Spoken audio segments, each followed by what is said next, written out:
नमस्कार दोस्तों, विंध्य भारत में आप सभी का स्वागत है। मैं आपके साथ साक्षी गुप्ता। आइए बढ़ते हैं खबरों की ओर। इससे पहले आम आदमी पार्टी के अहम नेता दिल्ली के पूर्व स्वास्थ्य मंत्री सत्येंद्र जैन, दिल्ली के पूर्व उप मुख्यमंत्री मनीष सिसोदिया और राज्यसभा सांसद संजय सिंह गिरफ्तार हो चुके हैं। जब आम आदमी पार्टी के शीर्ष के सभी नेता जेल में हैं, ऐसे में पार्टी और दिल्ली की सरकार कैसे चलेगी, यह बड़ा सवाल है। एक ऐसे सक्षम नेतृत्व को तलाशने की चुनौती है जो केजरीवाल की गैरमौजूदगी में पार्टी और दिल्ली में सरकार को संभाल सके। दिल्ली, पंजाब, हरियाणा और गुजरात में पार्टी अपना चुनाव अभियान शुरू करने वाली थी और उसके स्टार प्रचारक केजरीवाल को होना था। कुछ खबरों में कहा गया था कि गिरफ्तारी की आशंका के बीच नेतृत्व को लेकर जिन नामों पर चर्चा चली, उनमें अरविंद केजरीवाल की पत्नी सुनीता केजरीवाल, दिल्ली सरकार में मंत्री अतिशी और सौरभ भारद्वाज के नाम शामिल हैं। दिल्ली सरकार में अतिशी पर शिक्षा, वित्त, पीडब्ल्यूडी, राजस्व समेत सबसे अधिक पोर्टफोलियो की जिम्मेदारी है। उन्हें केजरीवाल का खास माना जाता है। इसी तरह सौरभ भारद्वाज भी दिल्ली कैबिनेट के प्रमुख सदस्य हैं और स्वास्थ्य और शहरी विकास जैसे कई महत्वपूर्ण पोर्टफोलियो संभाल रहे हैं। हालांकि अतिशी और सोमनाथ भारती ने पत्रकारों से कहा कि अरविंद केजरीवाल मुख्यमंत्री पद से इस्तीफा नहीं देंगे। अतिशी ने कहा कि जरूरत पड़ी तो वो जेल से ही सरकार चलाएंगे। कोई भी कानून जेल से सरकार चलाने पर प्रतिबंध नहीं लगाता क्योंकि उन्हें कोई सजा नहीं हुई है। केजरीवाल मुख्यमंत्री थे, हैं और रहेंगे। ईडी की टीम गुरुवार की शाम दिल्ली के मुख्यमंत्री आवास पर जब पहुंची तभी ये कयास लगाए जाने लगे थे कि अरविंद केजरीवाल की गिरफ्तारी हो सकती है। रात करीब 9 बजे आप नेता अतिशी ने अरविंद केजरीवाल की गिरफ्तारी की पुष्टि की और कहा कि पार्टी ने सुप्रीम कोर्ट में याचिका दायर की है। उन्होंने सर्वोच्च अदालत से इस मामले में तत्काल सुनवाई की अपील की है। आप नेता सौरभ भारद्वाज ने कहा कि रात में ही सुप्रीम कोर्ट में याचिका दायर कर दी गई है। उन्होंने कहा, मुख्यमंत्री आवास की पूरी तलाशी ली गई। सिर्फ 70,000 रुपए नकद में मिले, जिसे ईडी वापस कर गई। मुख्यमंत्री जी का मोबाइल ले लिया गया और उन्हें गिरफ्तार करके ले गए हैं। पूरे छापे में कोई गैरकानूनी पैसा, कागज या सबूत नहीं मिला। इस बीच मुख्यमंत्री आवास से बाहर भारी संख्या में आम आदमी पार्टी के कार्यकर्ता इकट्ठा होकर नारेबाजी करने लगे। सीएम आवास के बाहर दिल्ली पुलिस ने धारा 144 लागू कर दी थी। दिल्ली पुलिस ने आप के कई कार्यकर्ताओं को हिरासत में ले लिया। इस हंगामे के बीच ईडी केजरीवाल को ईडी हेडक्वार्टर ले गई। दिल्ली के मंत्री गोपाल राय ने इसे लोकतंत्र की हत्या बताया तो पार्टी के राज्यसभा सांसद राघव चड्ढा ने कहा कि भारत में अघोषित इमरजेंसी है। इससे पहले प्रवर्तन निदेशालय ईडी ने अरविंद केजरीवाल को 9 बार समन जारी किए थे। पिछले साल नवंबर और दिसंबर में 2, इस साल जनवरी में 2, फरवरी में 3 और मार्च में 2 समन। इन सभी समन में केजरीवाल एक बार भी पूछताछ के लिए नहीं गए। अरविंद केजरीवाल ने गिरफ्तारी से अंतरिम राहत के लिए दिल्ली हाई कोर्ट का दरवाजा खटखटाया था, जिसे अदालत ने गुरुवार को खारिज कर दिया। इससे पहले ईडी की शिकायत पर अदालत ने उन्हें राहत दिया था। बीजेपी सांसद रविशंकर प्रसाद ने कहा, यह कानूनी प्रक्रिया है जो भ्रष्टाचार के खिलाफ उचित कार्रवाई के दृष्टिकोण से हो रही है, जिसमें उन्हें न्यायालय से भी कोई राहत नहीं मिली। कानून को अपना काम करने दिया जाए। उधर विपक्षी इंडिया गठबंधन के नेताओं ने अरविंद केजरीवाल की गिरफ्तारी की कड़ी निंदा की है। कांग्रेस नेता पवन खेड़ा ने कहा कि उन्हें लगता है कि इससे इंडिया गठबंधन हिल जाएगा या डिरेल हो जाएगा। वे गलत सोच रहे हैं। इन कदमों से स्पष्ट हो जाता है कि बीजेपी को अपनी हार दिख रही है। कांग्रेस नेता राहुल गांधी, प्रियंका गांधी, कांग्रेस अध्यक्ष मल्लिकार्जुन खड़गे, राजद नेता लालू प्रसाद यादव और तेजस्वी यादव, सपा नेता अखिलेश यादव, एनसीपी, एससीपी नेता शरद पवार, तमिलनाडु के मुख्यमंत्री एम.के. स्टालिन, शिवसेना उद्धव ठाकरे गुट के प्रवक्ता आनंद दुबे, केरल के मुख्यमंत्री पिनराई विजयन, जम्मू कश्मीर की पूर्व मुख्यमंत्री महबूबा मुफ्ती, सीपीएम महासचिव सीताराम येचुरी, टीएमसी नेता कुणाल घोष समेत कई नेताओं ने अरविंद केजरीवाल की गिरफ्तारी की निंदा की है। भारतीय राजस्व सेवा के अधिकारी और आईआईटी के छात्र रहे केजरीवाल ने अपनी राजनीतिक जमीन 2011 के भ्रष्टाचार विरोधी आंदोलन में तैयार की थी। साल 2002 के शुरुआती महीनों में केजरीवाल भारतीय राजस्व सेवा से छुट्टी लेकर दिल्ली के सुंदरनगरी इलाके में एक्टिविज्म करने लगे। यहीं केजरीवाल ने एक गैर सरकारी संगठन स्थापित किया जिसे परिवर्तन नाम दिया गया।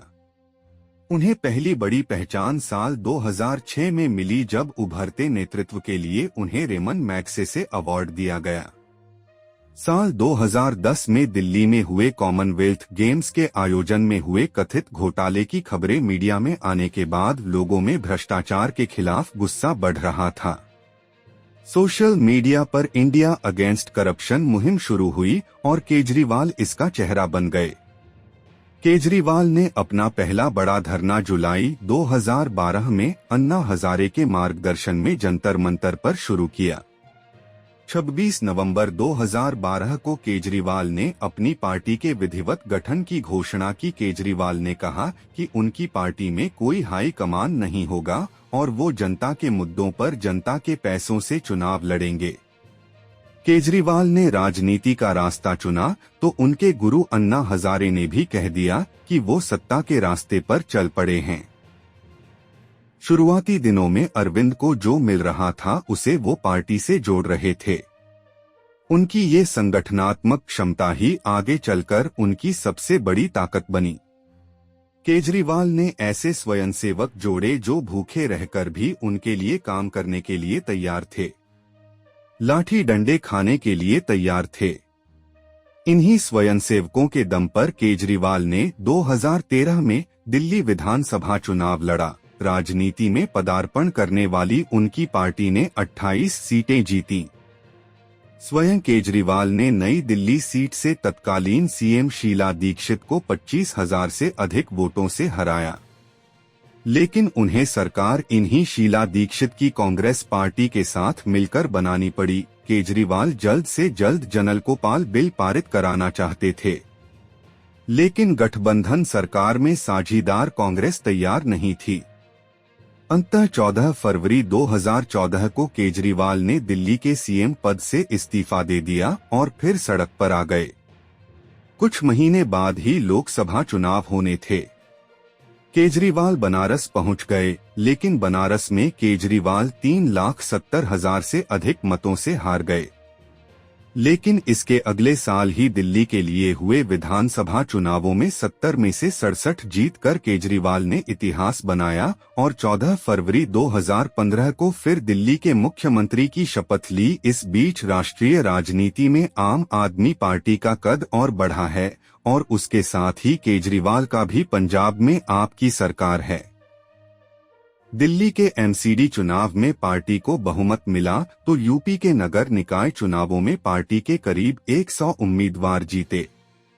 पिछले गुजरात विधानसभा चुनावों में भी उसे आधा दर्जन से अधिक सीटों पर सफलता मिली और कई जगहों पर उसके उम्मीदवारों को अच्छा समर्थन मिला।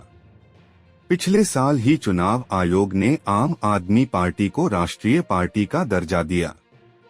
इंडिया गठबंधन में शामिल होकर आम आदमी पार्टी अब राष्ट्रीय मंच पर अपना कद। ऐसी खबर आ रही है कि ईडी ने अरविंद केजरीवाल जी को अरेस्ट कर लिया है।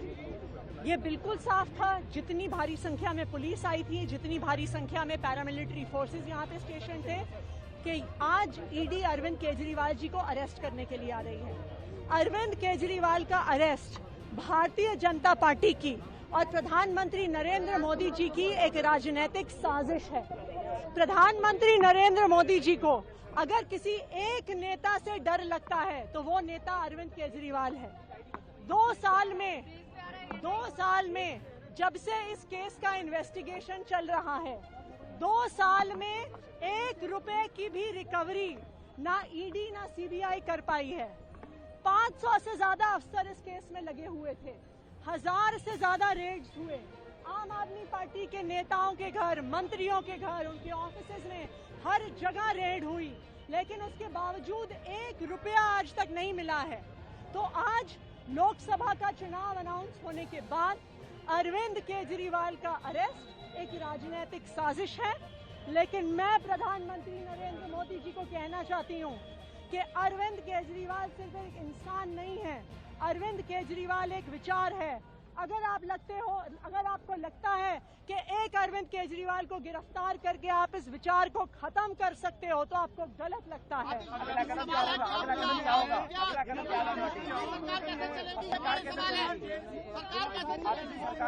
अरविंद केजरीवाल जी दिल्ली के मुख्यमंत्री थे, दिल्ली के मुख्यमंत्री हैं और दिल्ली के मुख्यमंत्री रहेंगे। हमने शुरू से स्पष्ट किया है कि अगर जरूरत पड़ेगी तो अरविंद केजरीवाल जी जेल से सरकार चलाएंगे। कोई भी ऐसा कानून नहीं है जो उन्हें जेल से सरकार चलाने से प्रोहिबिट करता है।